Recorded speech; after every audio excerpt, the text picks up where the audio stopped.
სიტყვისა და გამოხატვის თავისუფლების შესახებ კანონში ცვლილებებს დეპუტატები პლენარულ სხდომაზე პირველი მოსმენით მიმდინარე სასესიო კვირაში განიხილავენ.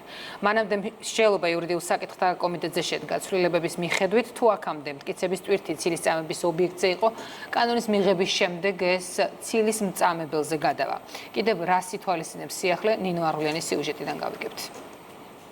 მტკიცების ტვირთის შებრუნებას გულისხმობს და გულისხმობს, რომ ადამიანმა არ უნდა ამტკიცოს, რომ ის წინააღმდეგ გავრცელებული ინფორმაცია არის ტყუილი. თუ კი მოქმედი კანონით ცილის წამებაზე მტკიცების ტვირთი იმ ადამიანზე იყო, ვიზეც ცრუ ინფორმაცია ვრცელდებოდა, ახალი რეგულაციით სიმართლის მტკიცება ცილის მწამებელს მოუწევს.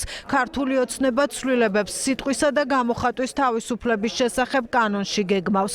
ავტორები განმარტავენ, რომ ცვლილებებით წყაროს დასახელების ვალდებულება არ იქნება, თუმცა ვერც წყაროს ნათქვამი ინფორმაცია გახდება ჭეშმარიტება. ამიტომ ის უნდა გადამოწმდეს და შემდეგ გავრცელდეს.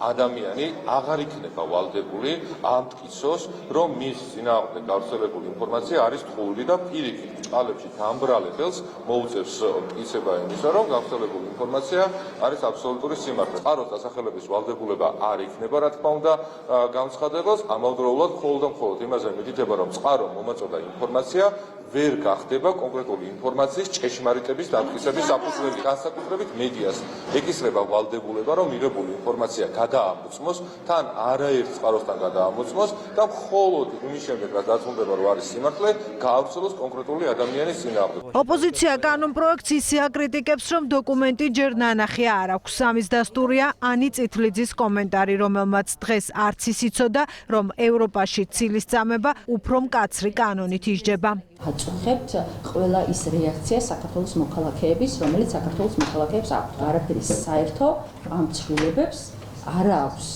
ევროპულთან. უალტერნატივო სამართლებრივ პრინციპს უწოდებს კანონპროექტს ხალხის ძალა, რომელიც განმარტავს, რომ კანონი გავრცელდება ყველაზე, ვინც მოინდომებს, რომ ტყუილით და ცილის წამებით სხვა ადამიანის უფლებები დაარღვიოს. როდესაც იტყვიან, რომ მაგალითად მე ვარ აკლები, თურმე მე უნდა ვამტკიცო, რომ არა ვარ აკლები.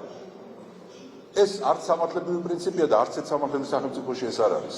როდესაც შეურაცხყოფილად მოიხსენებენ ადამიანს, ან ცილს დასწამებენ, რომ ის არის ქურდი, ის არის ყაჩაღი, ან შეურაცხყოფელი სხვა ნებისმიერი ბრალდება ადამიანის მიმართ, მტკიცების ტვირთი უნდა იყოს იმაზე, ვინც ამას ამტკიცებს.